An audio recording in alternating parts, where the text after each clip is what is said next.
আসসালামু আলাইকুম everyone, welcome back to my channel my mother's cooking studio. আশা করছি আপনারা সকলেই খুব ভালো আছেন। দীর্ঘদিন পর আবারও একটি সিম্পল রেসিপি নিয়ে আপনাদের মাঝে চলে আসলাম। আমি আফরিন জাহান আজ আপনাদের তৈরি করে দেখাচ্ছি ডিমের সাদা ভুনা অথবা সিম্পল একটি কোরমা রেসিপি। চলুন তাহলে আর বেশি কথা না বাড়িয়ে চলে যাচ্ছি রেসিপির মূল পর্বে। এখানে আমি আমার প্রয়োজন অনুযায়ী কিছু ডিম সিদ্ধ করে নিচ্ছি। অন্যদিকে রান্নার জন্য চুলায় একটি কড়াই বসিয়ে এর মধ্যে দিয়ে দিলাম হাফ কাপ পরিমাণ তেল। এখানে আমি সয়াবিন তেলটা ইউজ করছি, কারণ সাদা ভুনা অথবা কোরমার মধ্যে অবশ্যই সয়াবিন তেলটা অথবা অলিভ অয়েল ইউজ করতে পারেন। এই রান্নার মধ্যে কখনোই সরিষার তেল ইউজ করা যাবে না।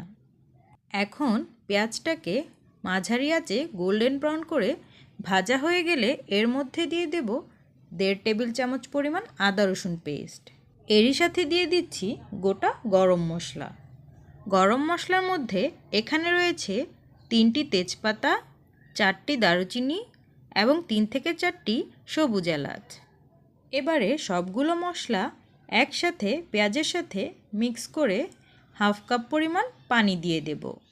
এরই সাথে দিয়ে দিচ্ছি স্বাদ অনুযায়ী লবণ। এইদিকে মশলাটা কষানো হতে থাক, অন্যদিকে আমরা পাউডার দুধের একটি মিশ্রণ তৈরি করে নিব। এখানে আমি 3 চা চামচ পাউডার দুধ নিয়েছি আর সামান্য একটু নর্মাল তাপমাত্রার পানি নিয়েছি।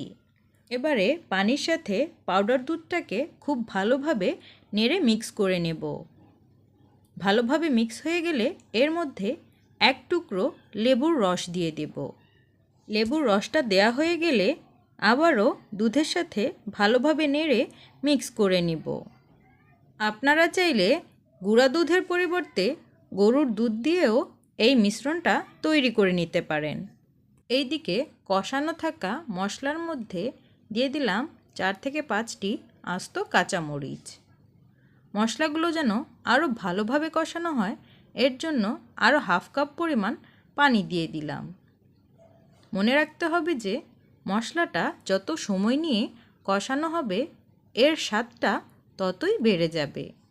মশলাগুলো কষাতে কষাতে যখন এক পর্যায়ে কষানোর পানিটা কমে আসবে তখনই আগে থেকে যে গুঁড়া দুধের মিশ্রণটা তৈরি করে রেখেছিলাম সেটা দিয়ে দিতে হবে।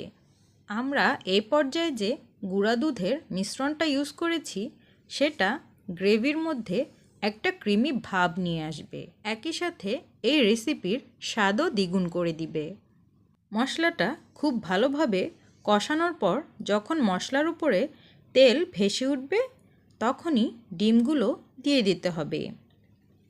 আমি আগে থেকে আমার পরিমাণ অনুযায়ী সিদ্ধ করা ডিমগুলো খোসা ছাড়িয়ে রেখেছিলাম, সেগুলো এই মশলার মধ্যে এখন দিয়ে দিলাম।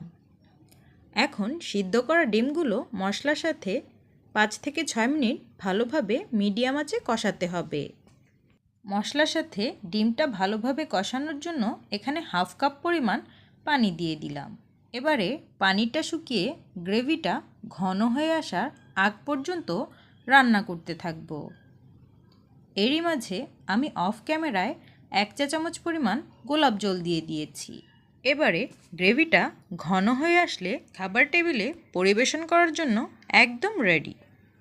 ডিমের সাদা ভুনা অথবা সিম্পল কোরমাটি এখন আপনাদের পরিবেশন করে দেখাচ্ছি। এই কোরমাটি সাদা ভাত বা পোলাওয়ের সাথে খুব দারুণভাবে জমে উঠবে। আশা করছি এই সিম্পল রেসিপিটি আপনাদের সকলের কাছেই ভালো লেগেছে। ভিডিওটি ভালো লাগলে অবশ্যই ভিডিওর মধ্যে একটি লাইক করবেন, আপনাদের ফ্রেন্ডস অ্যান্ড ফ্যামিলির সাথে শেয়ার করবেন। আমার ইউটিউব চ্যানেলটি অবশ্যই সাবস্ক্রাইব করবেন এবং পাশে থাকা বেল আইকনটি বাজাতে অবশ্যই ভুলবেন না যেন নিত্য নতুন ভিডিও পাওয়ার জন্য। আর ইতিমধ্যে যারা আমার চ্যানেলটি সাবস্ক্রাইব করেছেন তাদের সকলকেই অসংখ্য ধন্যবাদ। আর হ্যাঁ, বাসায় এই রেসিপিটি ট্রাই করলে আমাকে কমেন্ট করে জানাতে ভুলবেন না যেন। আজ তাহলে এ পর্যন্তই। আল্লাহ হাফেজ।